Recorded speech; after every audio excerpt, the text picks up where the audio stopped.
इस कार्यक्रम के पुण्यार्चक हैं श्री कंवर लाल जी, महावीर प्रसाद जी पाटनी, आर के ग्रुप, मदनगंज, किशनगढ़, राजस्थान।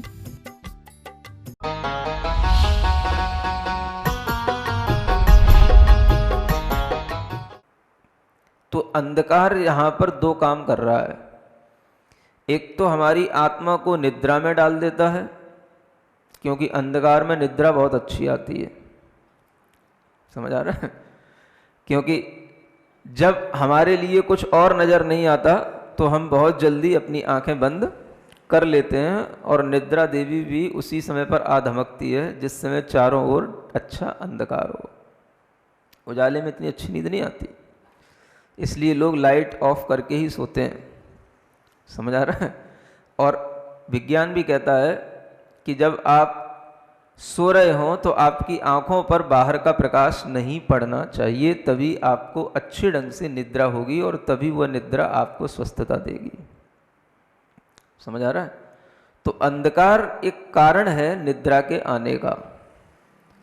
अब ये अंधकार जो यहाँ पर बताया जा रहा है वो हमारे अंदर भावों का अंधकार है, मोह का अंधकार है, जिसके दो काम हैं। एक तो हमें गाफिल होकर के हमें बेहोश कर देना, सुला देना, और दूसरा जो हमारे आसपास रखा है वो हमें कभी पता ही ना पड़ने देना। सुन रहे हो? जब नींद में हो तब तो आप पूरी तरह से बेहोश हुई, जब तक आपने कभी सुना भी नहीं कि धर्म क्या होता है, अच्छा आदमी कैसे बना जाता है, किस पर श्रद्धान किया जाता है, कैसे ज्ञान अर्जित किया जाता है, सम्यक दर्शन ज्ञान चारित्र क्या है, जब कभी कान में ये शब्द ना पड़े तब तक तो हम निद्रा में पड़े, घोर निद्रा में पड़े, अच्छी खर्राटे वाली निद्रा में पड़े, कोई चिंता नहीं किसी की। समझ आ रहा है ना?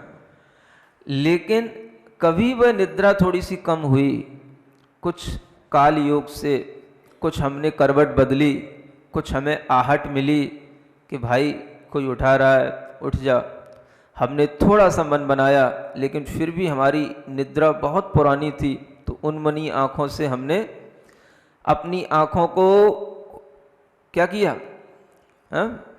हाँ, थोड़ा सा मींधा है, और उन उन्मनी आँखों से ही हमने थोड़ा सा इधर उधर देखने की कोशिश की, कुछ दिख जाए, कौन मुझे जगा रहा है, कौन मुझे बुला रहा है, लेकिन अंधकार था तो हमें फिर भी कुछ दिखाई नहीं दिया। एक तो जीव वह हैं जो कभी उठे ही नहीं अनादिकाल से। सुन रहे हो? ऐसे भी जीव हैं जो अनादिकाल से उस मोह की निद्रा में आज तक सो भी रहे हैं, और आचार्य कहते हैं अनंत काल तक सोते भी रहेंगे, उन्हें कोई उठाने वाला भी नहीं मिलेगा। सुन रहे हो? वो अभव्य नहीं है, भव्य जीव भी हैं। ऐसे भी भव्य जीव होते हैं जिन्हें कभी त्रस पर्याय नहीं मिलती, जिन्हें कभी आंखें भी नहीं मिलती, जो एक इंद्रिय पर्याय में ही निगोद में अनादि काल से हैं और अनंत काल तक रहेंगे, उन्हीं को नित्य निगोद कहते हैं। जो जीव कभी भी त्रस पर्याय को प्राप्ति नहीं करेंगे, उन्हें कभी यह ज्ञान मिलने का मौका ही नहीं मिलेगा कि हम अंधकार में हैं, ये हम आभास भी कर पाए, हम सो रहे हैं ये भी हमें आभास हो पाए। सुन रहे हो? कितनी बड़ी चीज़ है। सोने के बाद में जिस तरह से हमें आभास नहीं होता कि हम सो रहे हैं, वैसे ही अनादिकाल से सिर्फ एक इंद्रिय पर्याय में पड़े हुए वह निगोद जीव अपना अनंत काल बिता चुके हैं, और आगे भी अनंत काल तक उन्हें कोई त्रस पर्याय की प्राप्ति नहीं होगी। ऐसे भव्य जीव भी अनादिकाल से सोए हुए हैं और अनंत काल तक भी सोते रहेंगे। भव्य कह रहा हूँ, भव्य, कान खोल के सुनो।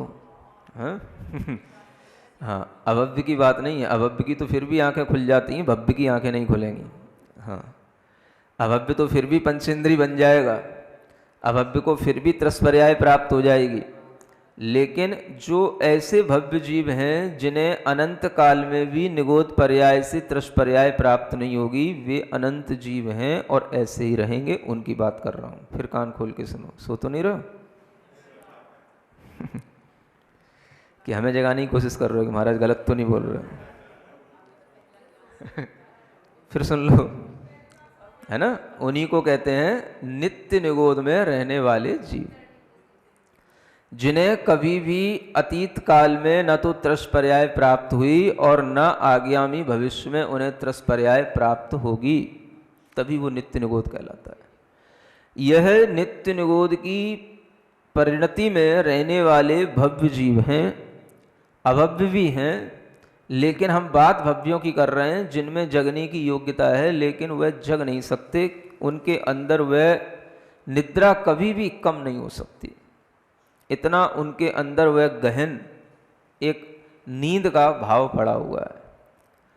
तो यह मोह का अंधकार हमारे लिए दो काम कर रहा है। एक तो वह जीव हैं जो उस मोह की निद्रा से कभी उठे ही नहीं, उस मोह की निद्रा में उन्हें कभी त्रसपर्याय की प्राप्ति ही नहीं हुई, और अगर कभी हो भी गई तो भी उन्हें कभी भी इस तरह के समीचीन उपदेश उनके कानों में पड़े नहीं, वे भी सब मोह में ही पड़े हैं। त्रसपर्याय को प्राप्त करके भी जिन्होंने कभी ऐसे समीचीन उपदेशों को नहीं सुना, उन्हें कभी भी मोह का भंग करने का या मोह को समझने का कभी कोई अवसर ही नहीं मिलेगा, तो वे भी इसी क्वालिटी में आते हैं। दूसरे जीव वह हैं जिन्हें मोह को समझने के लिए उनके अंदर की निद्रा तो थोड़ी सी कम हो गई, करवट तो उन्होंने ले ली, लेकिन त्रसपर्याय को प्राप्त भी कर लिया, और त्रसपर्याय में संगी पंचेंद्री मनुष्य इत्यादि भी बन गए और उन्हें सदुपदेश भी मिल गए। थोड़ा सा उनके अंदर यह आभास भी हुआ कि मैं मनुष्य हूँ लेकिन मैं सो रहा हूँ, उसके बावजूद उन्होंने आंखें खोलने की चेष्टा थोड़ी सी की, लेकिन थोड़ा सा उपदेश सुनने के बाद, थोड़ी सी आहट पाने के बाद वे फिर से सो गए। समझ आ रहा है? उन्हें किसी ने कुछ बताया भी लेकिन उन्होंने उस पर ज़्यादा गौर नहीं किया। अंधकार में थोड़ी देर डोले, थोड़ी देर घूम फिर लिए और पुनः फिर वो अपनी मोह की नींद में ही सो गए। ऐसे भी जीवों को यहाँ पर मोह की निद्रा में सोने वाला ही कहा जाता है। दो प्रकार के जीव हो गए, एक तो जिन्होंने कभी अपनी निद्रा को तोड़ा ही नहीं, और दूसरे जिन्होंने निद्रा को थोड़ा सा ढीला तो किया लेकिन अंधकार इतना था कि उन्हें कुछ दिखाई नहीं दिया, इसलिए वो फिर से सो गए। समझ में आ रहा है? नहीं आ रहा? थोड़ा आपके अंदर भी मोह का अंधकार कम होएगा तब कुछ समझ में आएगा। मोह नींद जब उपशमय, इसीलिए कहा गया है तब कछु बने उपाय। यह मोह का अंधकार और मोह की नींद, इन दोनों चीजों को समझो। पहले अंधकार से बढ़कर के है उस मोह की नींद में सोया हुआ व्यक्ति, और मोह की नींद में सोने वाले व्यक्ति दो तरह के हैं। मोह की नींद में सोने वाले व्यक्ति, एक तो वे कि जिनकी नींद कभी भी कमी नहीं हुई, खुली ही नहीं, कभी टूटी ही नहीं, करवट भी नहीं बदली जिनने, उनको कह रहा था नित्य निगोद जीव। और दूसरे वे जिन्होंने करवट तो ले ली, थोड़ी सी निद्रा में कमी तो आई, एक इंद्री से पंचेंद्री भी बन गए, लेकिन फिर भी अंधकार मोह का इतना सामने रहा कि उन्हें कभी भी सद उपदेश का लाभ मिला नहीं, और अगर कभी थोड़ा बहुत कान में पड़ा भी हो तो उन्होंने उस पर कभी गौर किया नहीं, और वे फिर से उस अंधकार में ही जाकर के फिर सो गए। सोते सोते उस अवस्था में पुनः भी पहुंच सकते हैं जिस अवस्था में फिर से वह मोह की गहरी नींद इतनी आ जाती है, इतनी गहरा जाती है कि फिर उस नींद में फिर से कोई भी परिवर्तन ना हो पाए, ये भी संभव है। ऐसे भी पंचेंद्री जीव होते हैं जो पंचेंद्री पर्याय को प्राप्त करने के बाद में फिर से दो इंद्री एक इंद्री बन जाते हैं, फिर से चले गए उसी गहरी नींद में, अब उन्हें वहां जगाने वाला कोई नहीं। तो दो चीजें समझने की कोशिश करें जो यहां पर तिमिर शब्द से कहा गया है। तिमिर माने अंधकार। अंधकार एक बाहर जो फैला हुआ है वो, और एक अंधकार जिसके कारण से हम सो रहे हैं वो। समझ आ रहा है? बाहर का फैला हुआ अंधकार कारण है, और अंतरंग में फैला हुई अंधकार जो हमारी नींद के रूप में है वो हमारे लिए उसका कार्य है। जब हमारे अंतरंग में खुद नींद थोड़ी सी हल्की होगी तभी हमें समझ में आएगा कि ये बाहर का अंधकार भी कोई अंधकार है, वो भी हम समझने की कोशिश करें तो। अन्यथा वह बाहर का अंधकार हमारे लिए जैसा था वैसा ही बना रहेगा, और वह बाहर का कारण इतना महत्वपूर्ण नहीं है जितना अंतरंग कारण महत्वपूर्ण है। अंतरंग कारण क्या है? जो हम उस निद्रा में सो रहे हैं। निद्रा में जाने के लिए बाहरी कारण की जरूरत पड़ती है, लेकिन जो अनादि से निद्रा में ही है उसे बाहरी कारण की भी कोई जरूरत नहीं समझे? जिसने कभी अंधकार से हटकर के कभी उजाला देखा ही नहीं, वह हमेशा से नींद में ही पड़ा है, तो उसके लिए अंधकार क्या और प्रकाश क्या? तो अंधकार उसके लिए कारण नहीं है जो अनादि काल से निद्रा में पड़ा है। अंधकार उसके लिए कारण बन जाता है जो निद्रा में उठा तो था, लेकिन फिर अंधकार में थोड़ा सा इधर उधर घूमा और फिर उसे कुछ नहीं दिखाई दिया तो फिर से सो गया। तो उसके लिए फिर वो निद्रा के लिए अंधकार सहायक हो जाता है। समझे कारण कार्य की व्यवस्था को भी। अंतरंग कारण से ही सब कुछ घटित होता है जीवन में। अंतरंग योग्यता ही प्रधान होती है।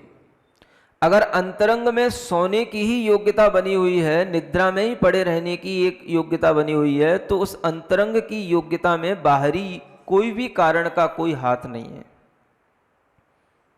एक इंद्रिय पर्याय में, निगोद पर्याय में अनंत काल से पड़े हैं, बाहरी किसी परिवेश का कोई हाथ नहीं, उसमें कोई कारण का कोई उसमें सहयोग नहीं है कि इस कारण से उनको एक इंद्रिय मिले, इस कारण से वो एक इंद्रिय हैं, या इस कारण से वो एक इंद्रिय अनंत काल तक बने रहेंगे। नहीं, वो उनका क्या है?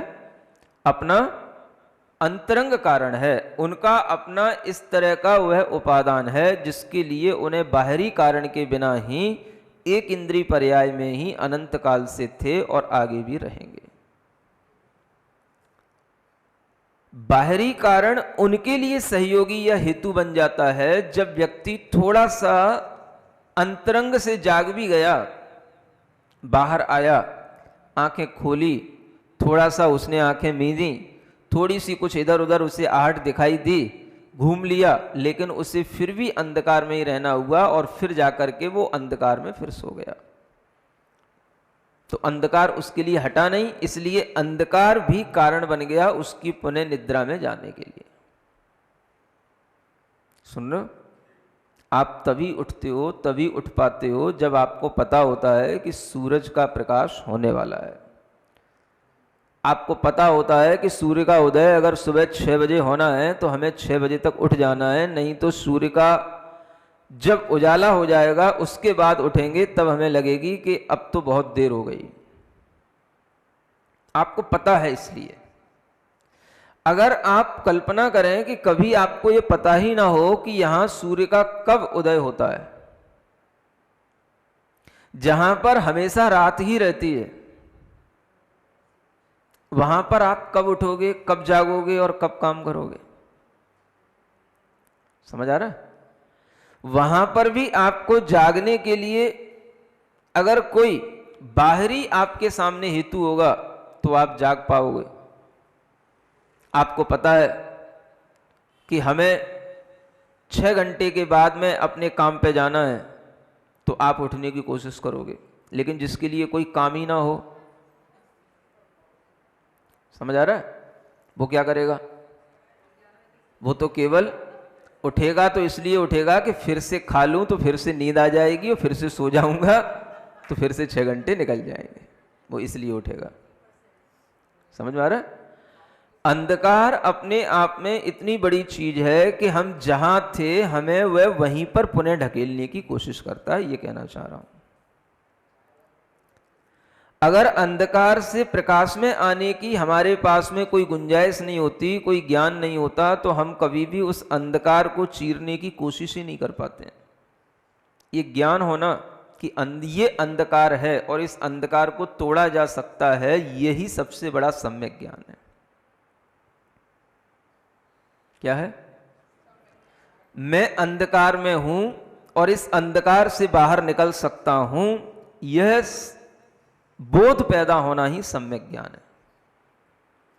इसी को यहां कहा जा रहा है कि पहले आपके मोह का अंधकार दूर होना चाहिए। मोह का मतलब ये तो अंधकार है, अंधकार की तो उपमा दी जा रही है, लेकिन वास्तव में जो तत्व है जो अंधकार के रूप में हमारे अंदर घुसा हुआ है, उसका नाम क्या है?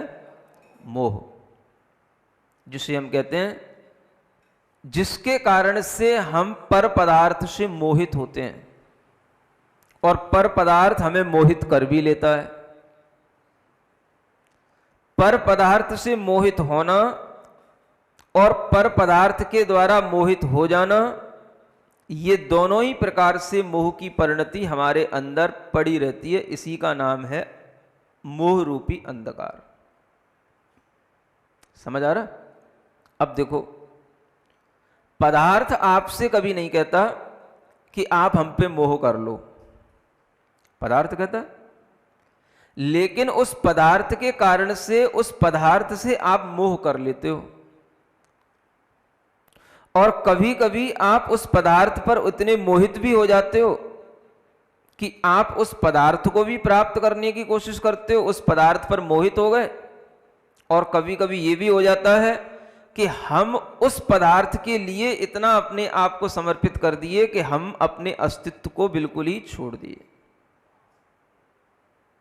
मोह का काम दोनों रूप से चलता है, क्योंकि दो प्रकार के पदार्थ हैं जगत में, एक चेतन और एक अचेतन। समझ आ रहा? अचेतन पदार्थ तो आपको मोहित करेगा। अचेतन पदार्थ क्या करेगा? आपको मोहित करेगा। मतलब मोह की वासना तो आपके अंदर है, लेकिन वह पदार्थ सामने आने पर वह आपको अपने लिए मोहित करेगा कि आप मुझे अपना लो, आप मुझे अपना लो। ये कौन कहेगा? मोह कहेगा, अचेतन पदार्थ नहीं कहेगा। ये कौन कहेगा? हाँ, मोह किसके कारण से कहेगा? उस पदार्थ के सामने होने पर। समझ में आ रहा? अचेतन पदार्थ अगर सामने है तो उसके कारण से आपके अंदर का मोह रूपी अंधकार कहेगा कि इसे अपने पास में रख लो, इसको अपना लो, इसे अपने पास में रख करके खुश हो लो। ये कौन कहेगा? मोह कहेगा। किस पदार्थ से जुड़कर? अचेतन पदार्थ से जुड़कर। और चेतन पदार्थों से जुड़कर। क्या समझ में आ रहा है? चेतन पदार्थ भी होते हैं ना, कौन से? हैं? जो आपका अपने रिश्तेदार, अपने परिवार, अपने आपस के लोग हैं, ये सब आपके सामने जो अनेक तरह के संबंधों के रूप में, ये सब क्या है? ये चेतन पदार्थ है ना। पिता, बेटा, बेटी, चाचा, चाची, दादा, नाना, नानी, सब क्या है? ये चेतन पदार्थ हैं। ये क्या करते हैं? ये चेतन पदार्थ हमें यूं नहीं कहते कि तुम हमें अपना लो। हम इनके लिए ये सोचते हैं कि हम इनके लिए हो गए, हम इनके लिए ही जी रहे हैं, हम इनके लिए ही मर रहे हैं।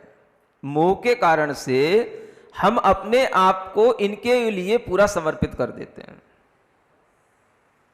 समझो, ये मोह की फिलॉसफी आपको जो बता रहा हूं, नई चिंतन है, नई फिलॉसफी है, कहीं नहीं सुनी होगी, गारंटी से कह रहा हूं। समझ आ रहा है ना?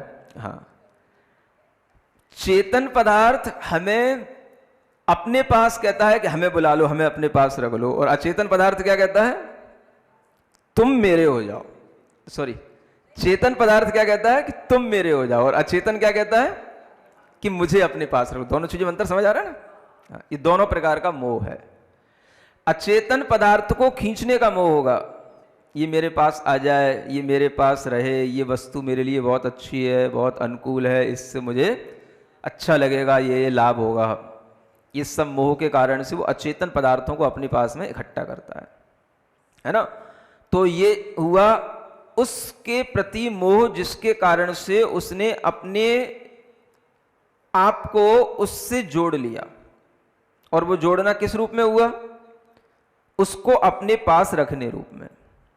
और जब चेतन पदार्थ से मोह होता है तो वो क्या कहता है? वो इस तरह से मोहित होता है कि मैं तुम्हारे लिए हूं, मैं तुमसे मोहित हो गया हूं, तो मैं अब तुम्हारे अनुसार ही करूंगा। तुम जैसा कहोगे वैसा करूंगा, जैसा कहोगे वैसा ही कहूंगा। नहीं समझ आया? तुम दिन में कहो रात, तो मैं रात कहूंगा। तुम रात को कहो दिन, तो मैं दिन कहूंगा। ये क्या है? तुम जैसा कहोगे वैसा ही कहूंगा। ये कौन बोल रहा है? ये चेतन पदार्थ के प्रति मोह बोल रहा है। समझ आ रहा है ना? और इस मोह के कारण से वो अपना, जो अपना है, जो अपना स्व है, उसको भूल जाता है। मैं क्या था, मैं क्या हूं, मेरा स्व क्या है, मेरा अपना वास्तव में क्या अस्तित्व है, मेरा अपना क्या परिणाम है, मेरे अपने क्या भाव है, वो कुछ नहीं। सिर्फ वो भाव जो तुम हमारे अंदर पैदा किए, और उन भावों से हम आपके लिए अपने अंदर मोह पैदा किए कि आपके लिए हम हो गए। समझ में आ रहा है? वस्तु जो अचेतन है उसको आपने अपने लिए कर लिया, और जो चेतन है उसके लिए आपने अपने को समर्पित कर दिया। बस अब देखो आप खेल, किसका खेल? दुनिया का खेल। अब देखो आप, समझ आ रहा है ना? अब आप इस खेल में अच्छे ढंग से पड़े हुए हो, है ना? ये जो उजाले दिख रहे हैं, ये जो चांद सितारे दिख रहे हैं, ये सब आपके लिए लग रहा है कि ये प्रकाश है। लेकिन इस खेल में जब तक आप खेल रहे हो तब तक आप भीतर मोह के अंधकार में खेल रहे हो। समझ आ रहा है ना? जीवन का यह जन्म धरा पर एक बहुत गहरा सपना है। अब उस सपने में आपको अंधकार में ही सपना आएगा, उस सपने में ही आपको कभी कुछ दिखाई भी देगा, लेकिन वह सपना आपका उसी तरह से होगा कि जैसे कुछ सपना हमें दिख भी जाता है तो हमारे लिए अंधकार में जब हम होते हैं, नींद में जब हम होते हैं, तो हम उस सपने के बाद फिर सपने, सपने के बाद फिर सपने अगर देखते भी रहते हैं तो हमें सपनों से कोई सुख नहीं मिलता। समझ आ रहा? बस हमारी एक आदत सी पड़ जाती है, सोते रहो और सपने देखते रहो। समझ आ रहा? सबसे अच्छा तो वो उनके लिए है जिन्हें सोने से उठने के लिए कोई चेष्टा करने की कोई जरूरत नहीं है, जिन्हें सोने से उठना ही नहीं है, उनके लिए अच्छा है। लेकिन जिन्हें यह पता होता है कि यह सोना हमारे लिए एक सीमा तक तो ठीक है, लेकिन उसके बाद में उठना भी जरूरी है, तो उन्हें सोने से ज्यादा उठने की चिंता रहती है। समझ आ रहा है? इसी तरीके से जब व्यक्ति को मोह समझ में आने लग जाता है तो वह समझता है कि इस मोह के कारण से वह क्या कर रहा है, अचेतन पदार्थ को अपना बना रहा है या चेतन पदार्थ से अपनापन जोड़ करके उसके लिए वह हो रहा है। समझ में आ रहा है? अब देखो, चेतन आत्मा को, चेतन पदार्थ को तब तक अच्छा नहीं लगता जब तक कि उसे कोई ऐसा न मिल जाए जिसको वो अपने लिए बना ले और जिसके प्रति अपने को समर्पित कर दे। समझ आ रहा? अब ये आदत पड़ी है इसी अंधकार में रहने की, तो यह मोह का अंधकार क्या करता है? पर वस्तु को अपना बनाना और पर वस्तु के लिए मर मिटना, हो जाना। समझ में आ रहा है? इस तरह से इस मोह का कार्य हमेशा चलता रहता है।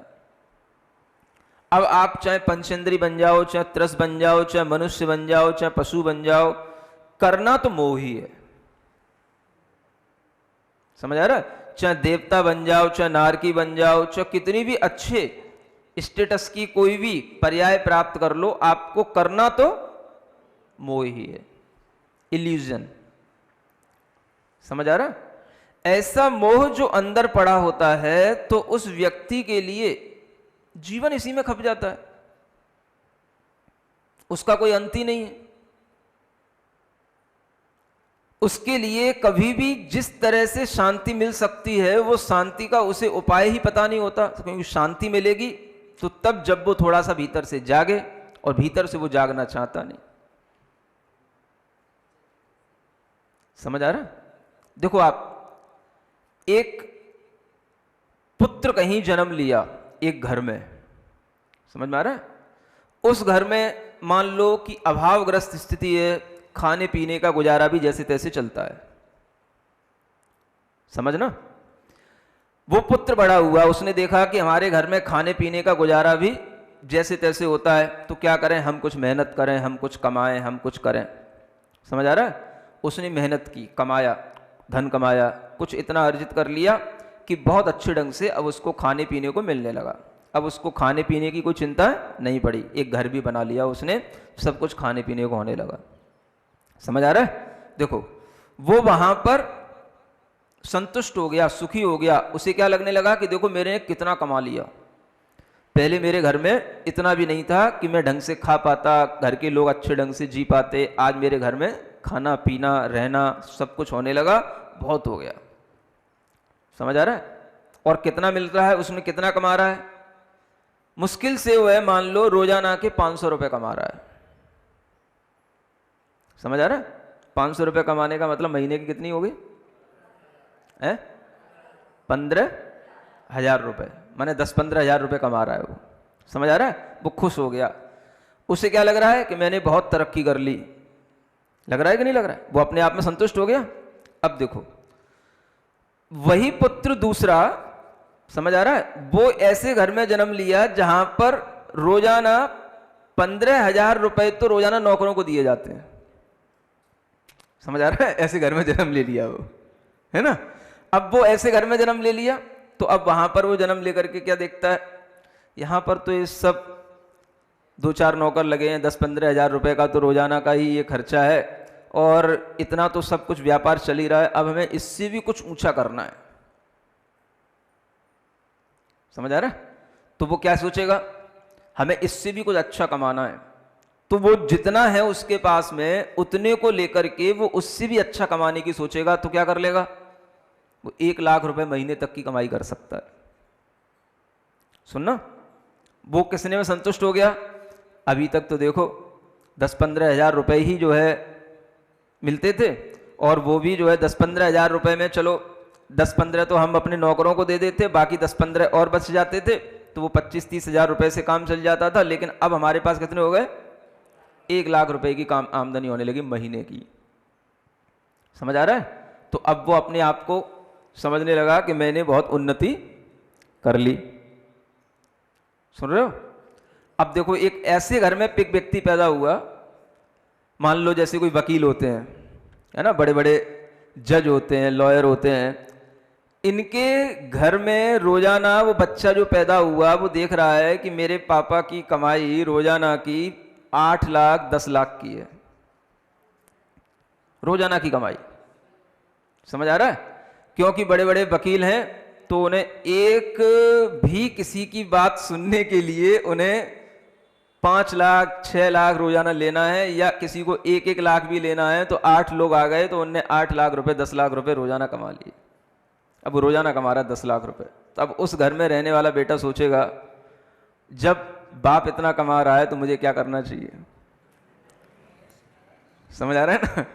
तो वह अब 10 लाख रुपए वो रोजाना कमा रहा है, तो वो सोचेगा कि मेरे लिए इतनी बड़ी जॉब मिलनी चाहिए कि मैं 20 लाख रुपए रोजाना कमाऊं।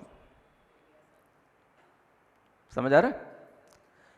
आप कल्पना करो कि एक ही व्यक्ति है जो अलग अलग परिवारों में अलग अलग समय पर जन्म ले रहा है,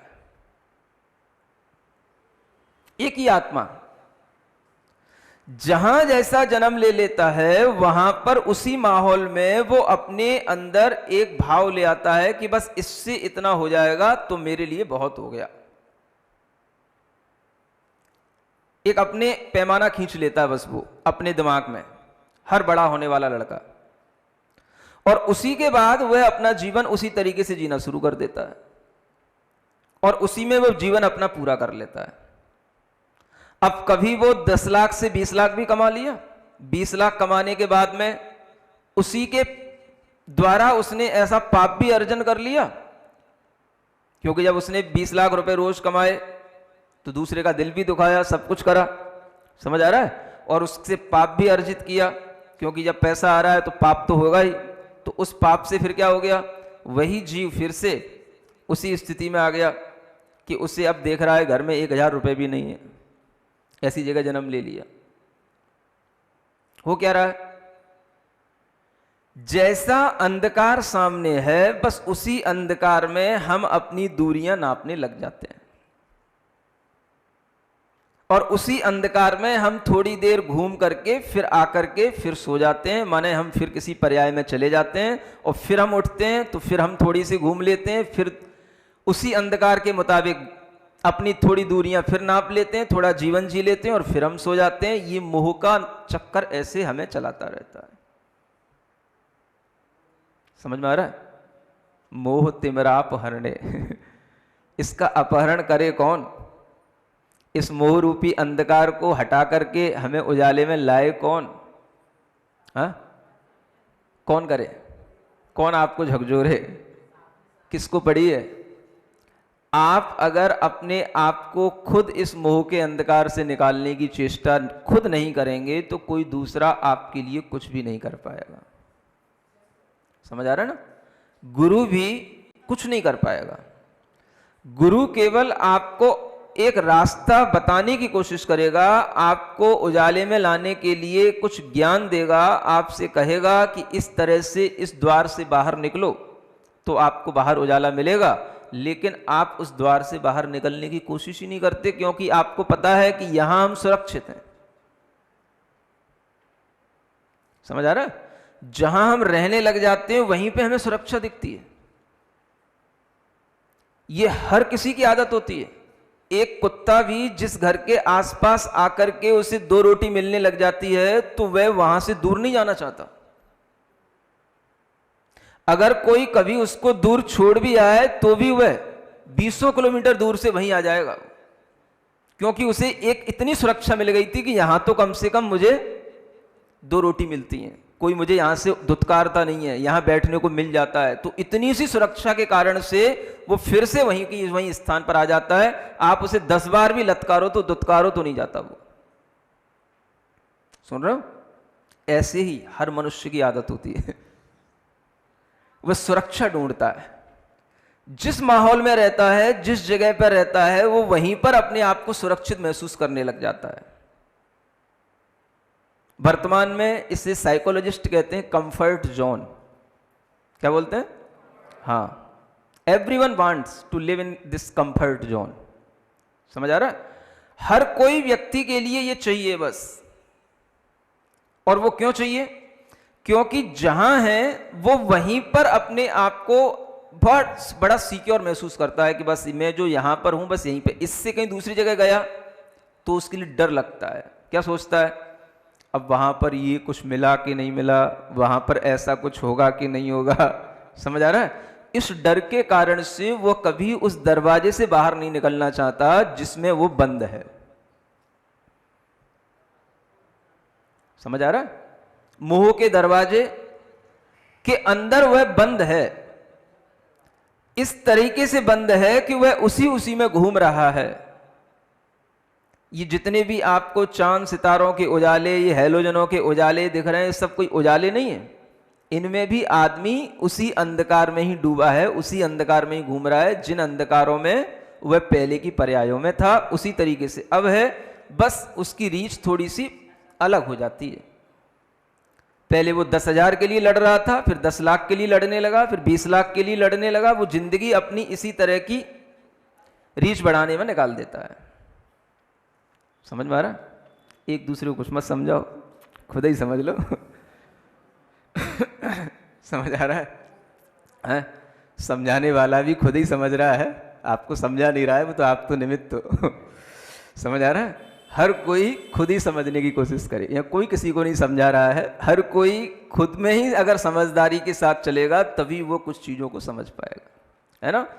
तो ये मोह का अंधकार है। इस मोह के अंधकार के कारण से ही हमें कभी सही रास्ता नहीं मिलता और हम कभी नहीं जान पाते कि यह मोह ही वह चीज है जिसके कारण से हम अपने लिए कुछ नहीं कर पाते, अपने लिए कुछ नहीं कर पाते। ये अंधकार तोड़ना बहुत कठिन होता है। ये जो हम मिथ्यात्व कहते आ रहे हैं, जिसे हम मूढ़ता कहते आ रहे हैं, जिसे हम मिथ्या दर्शन कहते आ रहे हैं, जिसे हम तरह तरह की और नामों से कहते आ रहे हैं, ये सब हमारे लिए एक तरह का अंधकार तो है। लेकिन इन सब अंधकारों को दूर करने के बावजूद भी हमारे अंदर जो अंधकार है वो यहां पर भी दिखाई देता है। जब हम इतने अंधकार पार करके आ जाते हैं उसके बावजूद भी हम एक और अंधकार में पड़ जाते हैं। वो अंधकार क्या है, वो यहां ये इस तीसरे अध्याय में बताया जाने वाला है। समझ आ रहा है? कितने अंधकार पार किए हमने। मोह का अपहरण हो गया, चलो मिथ्यात्व का अभाव कर लिया हमने, है ना? अगर वास्तव में मिथ्यात्व का अभाव हो गया है, मिथ्या बुद्धि दूर हो गई है, तो आपके लिए यहां कहा जा रहा है अवाप्त संज्ञान है, आपको सम्यक ज्ञान प्राप्त हो जाएगा। सुन रहे हो? और अगर आपको सम्यक ज्ञान प्राप्त हो गया है तो फिर राग द्वेष निवृत्ति, फिर आप राग द्वेष की निवृत्ति करने के लिए, माने उसको रोकने के लिए, उससे दूर होने के लिए अवश्य ही प्रयास करेंगे। उसी का नाम साधुता है, उसी का नाम सज्जनता है, उसी का नाम आपके अंदर की इंसानियत है। अगर आपको समीचीन ज्ञान मिल गया है, आपका वास्तव में मोह दूर हो गया है, तो आप राग द्वेष को अब दूर करने की कोशिश करें। अब ये राग द्वेष कहां से आया? ये उसी मोह के अंधकार से पैदा हुआ, उसी की संतानें हैं ये राग और द्वेष। जब हमने मोह के उस जनक पर थोड़ा सा अपना वार किया, थोड़ा सा उसकी हमने प्रवृत्ति समझी, तो उससे तो हम बच गए। लेकिन उसकी जो ये संतानें हैं, उसने जो अपना फैलारा कर रखा है राग और द्वेष के रूप में, वो नहीं अभी भी छूटता। समझ आ रहा है? ये राग क्या करता है? मोह के कारण से हमने क्या किया था, या तो हमने उस वस्तु को अपना लिया या हम उस वस्तु के हो गए। ये दोनों काम किसके थे? मोह के थे। समझ आ रहा है? राग क्या करता है, अब हमें जो जो हमारे लिए अच्छा है उससे हम हमेशा के लिए चिपके रहना चाहते हैं। जिस जिससे हमें अच्छा लगे, जिन जिन कारणों से अच्छा लगे, उन उन कारणों को भी हम अपनाएंगे राग के कारण से।